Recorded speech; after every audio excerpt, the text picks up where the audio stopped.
സത്യം പറഞ്ഞാൽ ഇങ്ങനൊരു സാഹചര്യത്തിൽ അതായത് ജനാധിപത്യ സംവിധാനങ്ങൾ അതിന്റെ മൂല്യങ്ങളൊക്കെ ഉയർത്തിപ്പിടിക്കുക, പിന്നെ ഇടയ്ക്കിടയ്ക്ക് പോക്കറ്റിൽ നിന്ന് മറ്റേ പറ്റുപുസ്തകം ഉണ്ടല്ലോ, കോൺസ്റ്റിറ്റ്യൂഷൻ, അതിങ്ങനെ പൊക്കി കാണിക്കുന്ന പാർട്ടിയുടെ മുതലാളി, ഇങ്ങനെയുള്ള ആളുകൾ യഥാർത്ഥത്തിൽ കൊണ്ടു നടക്കുന്നത് എന്താണ്? അത് ഇത്തരത്തിലുള്ള ജനാധിപത്യ വിരുദ്ധതയാണ് എന്നും കൂടിയാണ് ഇവിടെ നമ്മൾ കാണുന്നത്. ഒന്നത്. രണ്ട്, എന്നെ ആകെ കൂടി വിളിക്കുന്ന ചാനൽ അതിപ്പോ ജനം ടി വി ആണ്.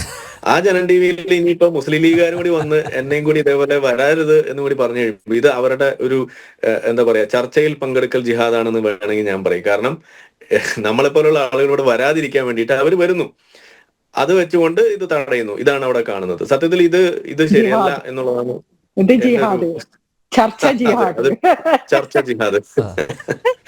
അതാണ് ഇനി ഇത് നമ്മൾ പുറത്തുനിന്ന് കേട്ടു, പറയാനുള്ള കാര്യങ്ങൾ പുറത്തുനിന്ന് നമ്മൾ കേട്ടിരുന്നു.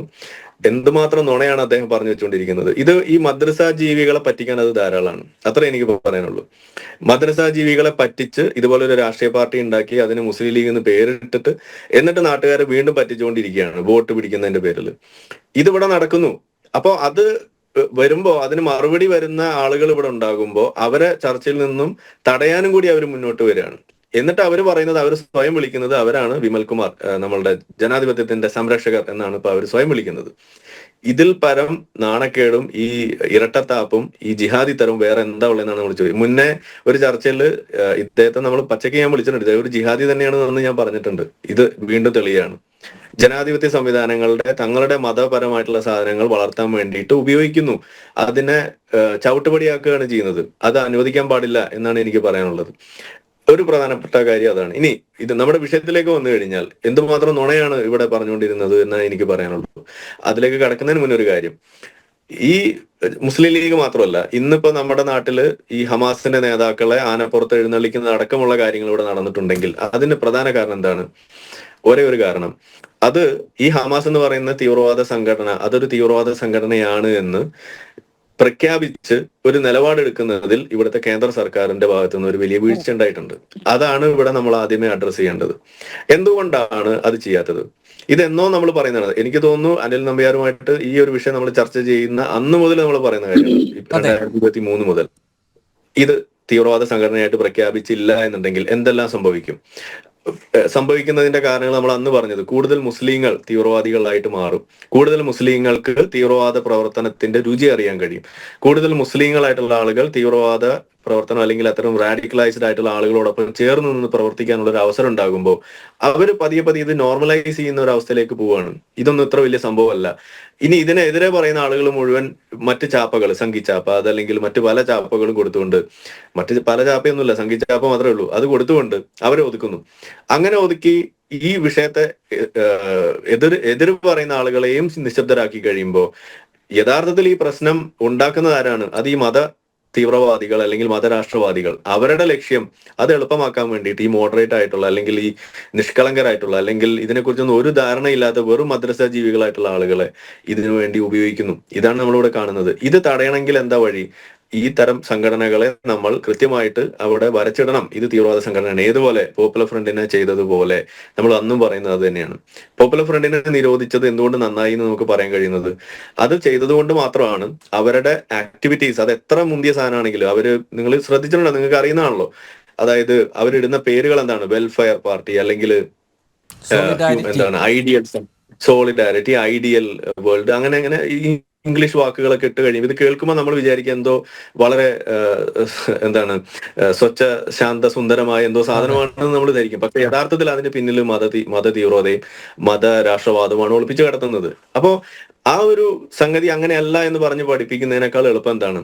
ഇതിന്റെ എല്ലാം കാരണക്കാരായിട്ടുള്ള ആ സംഘടനയെ ഒറ്റയടിക്ക് ബാൻ ചെയ്യുക എന്നുള്ളതാണ്. അതല്ലേ അന്ന് അവിടെ സംഭവിച്ചത്. അതിന്റെ ഗുണം നമ്മൾ തൊട്ടറിയുന്ന ആളുകളല്ലേ. എന്തുകൊണ്ട് അത്തരം ഒരു കാര്യം ഈ ഹമാസിന്റെ കാര്യത്തിൽ കേന്ദ്ര സർക്കാർ എടുക്കുന്നില്ല? ഇത് നമ്മൾ അന്നും ചോദിക്കുന്നത്. ഇവിടെ ഷാഫി ചാലി പറഞ്ഞ ഏതെങ്കിലും ആളുകൾ അങ്ങനെ ചെയ്തിട്ടുണ്ടല്ലോ. ആ ചെയ്തതിന്റെ പേരിലാണല്ലോ അതിനെ സപ്പോർട്ട് ചെയ്തു എന്നതിന്റെ പേരിൽ ഒരു PhD കാരിയായ ഒരു ഇന്ത്യൻ സ്വദേശിയായിട്ടുള്ള ഒരാളെ അവിടെ നാട് കടത്തുന്ന ഒരു അവസ്ഥ ഉണ്ടായത്. അവര് നാട് വിട്ട് സ്വയം ഓടേണ്ടി വന്നത് എന്തിനാണ്? ഈ പറയുന്ന ഹമാസിനെ പിന്തുണച്ചു എന്നതിന്റെ പേരിലാണ്. അപ്പോ അവിടെ US അത് എന്താണ് പ്രോസ്ക്രൈബ്ഡ് ആയിട്ടുള്ള ഒരു ടെറർ ഓർഗനൈസേഷൻ ആണ് ഹമാസ്. കാനഡയിൽ അങ്ങനെയാണ്, അതുകൂടാതെ മറ്റു പല സ്ഥലങ്ങളിലും അങ്ങനെയാണ്, UK അങ്ങനെയാണ്, ഓസ്ട്രേലിയയിൽ അങ്ങനെയാണ്, ജപ്പാനിൽ അങ്ങനെയാണ്, പല രാജ്യങ്ങളും അത് ചെയ്തു വെച്ചിരിക്കുന്നു. ഇനി ഇവിടെ പറയുന്നത് അവിടെ ഇനിയിപ്പോ ആരും തന്നെ തീവ്രവാദ സംഘടനയായിട്ട് പറഞ്ഞിട്ടില്ല എന്നും കൂട്ടാം. എന്നാലും അവർ ചെയ്യുന്ന ആക്ടിവിറ്റി വെച്ചിട്ട് അത് തീവ്രവാദ സംഘടനയാണോ അല്ലയോ, അല്ലെങ്കിൽ തീവ്രവാദമാണോ അല്ലയോ വ്യാജ വീഡിയോകളാണെന്നാണല്ലോ ഷാഫി ചാലിയത്തിന്റെ വാദം. അതെ, അദ്ദേഹം പറഞ്ഞു ഇത് എല്ലാം വ്യാജ വീഡിയോ ആണെന്ന്.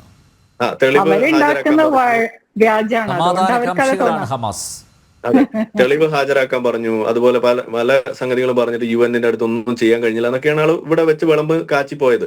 എനിക്ക് അദ്ദേഹത്തോടും കൂടി ചേർത്ത് പറയാനുള്ളത്, തെളിവ് ഹാജരാക്കിയിട്ടുണ്ട്. പ്രത്യേകിച്ച് ഇപ്പോ ഹോസ്റ്റേജസ് ആയിട്ട് പിടിച്ചുകൊണ്ട് പോയ ആളുകൾ തിരിച്ചു വന്നതിന് ശേഷം അവർ നേരിട്ട് UN അതുപോലെ മറ്റു പല സ്ഥലങ്ങളിലും വേദികളിലും ചെന്ന് അവർ കാര്യങ്ങൾ പറയുകയും അവരുടെ അനുഭവങ്ങൾ പങ്കുവെക്കുകയും ചെയ്തുകൊണ്ടിരിക്കുകയാണ്.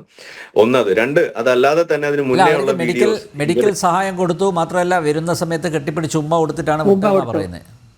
അതെ, അത് ഞാൻ പറഞ്ഞല്ലോ, നമ്മുടെ ജോസഫ് മാഷ് കൈയും കാലും വെട്ടിയെടുത്തതിന് ശേഷം ചോര കൊടുത്തു എന്ന് പറയുന്നതിന് അത്രയേ ഉള്ളൂ അതിന്റെയൊക്കെ വാല്യൂ. ഇത് തീവ്രവാദികൾ പറയുമ്പോൾ ഇത് ഏറ്റെടുക്കുന്ന ആളുകളായിട്ട് ഇവിടുത്തെ മുസ്ലിം ലീഗ് വരുമ്പോൾ, ഈ മുസ്ലിം ലീഗും ഈ തീവ്രവാദ സംഘടനകളും തമ്മിൽ പിന്നെ എന്താ വ്യത്യാസം നമ്മൾ ചോദിക്കേണ്ടി വരുന്നത് അതുകൊണ്ടാണ്. മുസ്ലിം ലീഗ് എന്ന് പറയുന്നത് ഒരു തീവ്രവാദ സംഘടന തന്നെയാണ് എന്ന് നമ്മൾ പറയേണ്ടി വരുന്നത് അതുകൊണ്ടാണ്.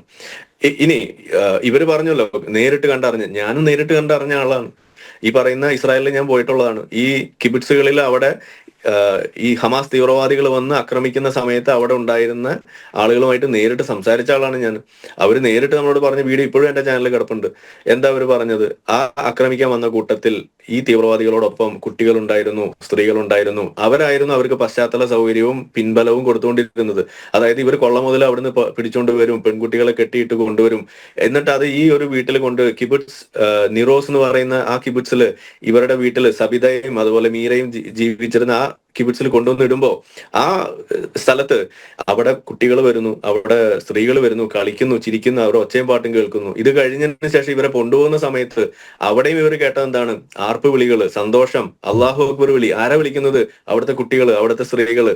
ഇത് അവിടെ സംഭവിച്ച കാര്യമല്ലേ? ഇത് നമ്മൾ നേരിട്ട് കണ്ടറിഞ്ഞ കാര്യങ്ങളല്ലേ? അപ്പൊ ഇത് നമ്മൾ പറയുമ്പോൾ അവരെടുക്കില്ല, അവർ പറയണ മാത്രം എടുക്കാൻ പറയുള്ളൂ എന്ന് പറഞ്ഞാൽ അത് പള്ളി പറഞ്ഞാൽ മതി. അടുത്ത വെള്ളിയാഴ്ച വരുന്നുണ്ടല്ലോ അന്ന് പോയി പറഞ്ഞോട്ടെ. അല്ലാതെ ഇതുപോലുള്ള സംഗതികളൊന്നും പറഞ്ഞിട്ട് ആളുകളെ പറ്റിക്കാമെന്ന ആ തെറ്റിദ്ധാരണ ഷാഫി ചാലിയനത്തിന് ഉണ്ടെങ്കിൽ അത് മടക്കി കൈവച്ചാൽ മതി. ആ കാലമൊക്കെ കഴിഞ്ഞിട്ടുണ്ട്. അപ്പൊ നിങ്ങൾക്ക് അങ്ങനെ പറയുമ്പോൾ തിരിച്ച് മറുപടി ഉണ്ടാകുമെന്ന് അറിഞ്ഞിട്ട് നമ്മളെ പോലുള്ള ആളുകൾ വരുമെന്ന് മനസ്സിലാക്കിയിട്ട് അയാളുണ്ടെങ്കിൽ ഞാൻ ഉണ്ടാവില്ല, ആരിഫ് ഉണ്ടെങ്കിൽ ഞാൻ ഉണ്ടാവില്ല എന്നൊക്കെ പറഞ്ഞ് നിങ്ങൾക്ക് മുങ്ങാൻ നിങ്ങൾക്ക് സാധിക്കുന്നു. അതേ നിങ്ങൾക്ക് സാധിക്കുള്ളൂ. അല്ലാതെ നേർക്ക് നേരെ നിന്ന് സംസാരിക്കാൻ നിങ്ങൾക്ക് സാധിക്കില്ല എന്നുള്ളത് നിങ്ങൾ വീണ്ടും ഇവിടെ തെളിയിച്ചിരിക്കുകയാണ്. നിങ്ങൾക്ക് അതിനുള്ള ഉറപ്പ് ഒരു സാധനത്തിന് പോലും ഇല്ല എന്നും കൂടി നിങ്ങളോട് തെളിയിച്ചിരിക്കുകയാണ്. അപ്പൊ അതുകൊണ്ട് ഞാൻ ഷാഫി ചാലിയത്തിനൊക്കെ വെല്ലുവിളിക്കുകയാണ്. നിങ്ങൾ ഇതുപോലെ പറഞ്ഞു വെക്കുന്ന ഈ ഹമാസ് തീവ്രവാദികൾ ഒക്കെ സപ്പോർട്ട് ചെയ്യുന്ന കാര്യങ്ങൾ നിങ്ങൾക്ക് ധൈര്യമുണ്ടെങ്കിൽ നിങ്ങൾ നേർക്ക് നേരെ വന്നിരുന്ന് നമ്മളോട് സംസാരിക്കും. എന്താണ് അവർ ചെയ്ത തീവ്രവാദ പ്രവർത്തനം എന്ന് അതിന്റെ തെളിവുകൾ വെച്ച് നമ്മൾ പറഞ്ഞുതരും. ഇനി എല്ലാം പോട്ടെ, ഇനിയിപ്പോ തീവ്രവാദ പ്രവർത്തനം ഒന്നും നടത്തിയില്ല, അവർ സ്വാതന്ത്ര്യ സമര പോരാളികളാണെന്നാ പറയുന്നത്. ഏത് കോപ്പിലെ സ്വാതന്ത്ര്യ സമരം എന്നാണ് ഞാൻ ചോദിക്കുന്നത്? എന്തിനു വേണ്ടിയിട്ടുള്ള സ്വാതന്ത്ര്യ സമരം? അവിടെ ഭരിച്ചോണ്ട് അവിടെ ഒരു കറക്ഷൻ ഉണ്ട്. ഒരു രാജ്യത്തിന് വേണ്ടിയിട്ടുള്ള സംഗതിയാണ് അവരിവിടെ സ്വാതന്ത്ര്യ സമരത്തിൽ ചെയ്ത്. മുസ്ലിം ലീഗാണ് രാജ്യം പിളർത്തി പാകിസ്ഥാൻ ഉണ്ടാക്കി പോയത്. അതാണ് അപ്പൊ ഇസ്ലാമിക രാജ്യം. അവരെ പോയിന്റ് ശരിയാ. അതെ, അത് ഞാൻ പറഞ്ഞു വന്നത് തന്നെയാണ്. അതായത് ഏത് കോപ്പിലെ സ്വാതന്ത്ര്യത്തിന് വേണ്ടിയിട്ട് നിങ്ങൾ അവിടെ ജൂതരാഷ്ട്രം പാടില്ല, river to sea Palestine will be free എന്ന് പറയുമ്പോൾ നിങ്ങൾ സ്വാതന്ത്ര്യ സമരം എന്ന് പറഞ്ഞ് അവിടെ ഒളിച്ചു കിടത്തുന്നത് യഥാർത്ഥത്തിൽ ജൂത ഉന്മൂലനമാണ്. അത് ജൂസിന്റെ ജനോസൈഡാണ്. അതിനോട് നമുക്ക് യോജിക്കാൻ കഴിയില്ല. നിങ്ങൾ എപ്പോഴെങ്കിലും ഈ 2 സ്റ്റേറ്റ് സൊല്യൂഷന് വേണ്ടി അവര് ഒരുമിച്ച് നിന്നതിന്റെ ഒരു തെളിവുകൾ എങ്കിലും കൊണ്ടുവരാം. അവരെ ചാർട്ടറിൽ പോലും എഴുതി വെച്ചിരിക്കുന്നത് Israel will be annihilated, Islam will obliterate Israel എന്ന് തന്നെയാണ് എഴുതി വെച്ചിരിക്കുന്നത്. ഇസ്ലാം തന്നെയാണ് അവിടെ പറഞ്ഞു വെച്ചത്, ഹമാസ് എന്നല്ല. അപ്പൊ അവിടെ പറഞ്ഞു വെക്കുന്നത് മതം തന്നെയാണ്. മതമാണ് ഇതിന് ഒരു വലിയ പ്രശ്നമായിട്ട് വിലങ്ങേറിയിട്ട് മാറി. ഇതൊക്കെ നമ്മൾ പറഞ്ഞു തേഞ്ഞ കാര്യമാണ്. പക്ഷെ ഇതൊന്നും അറിയാത്ത മാതിരി വീണ്ടും നിങ്ങൾ മദ്രസ നിലവാരത്തിൽ കാര്യങ്ങൾ പറയുമ്പോൾ നിങ്ങളോട് മറിച്ച് തിരിച്ച് നമുക്ക് പറയാനുള്ളത് ഇതേ മദ്രസ നിലവാരത്തിലുള്ള കാര്യം തന്നെയായിരിക്കും എന്നാണ് എനിക്ക് പറയാനുള്ളത്. Thank you.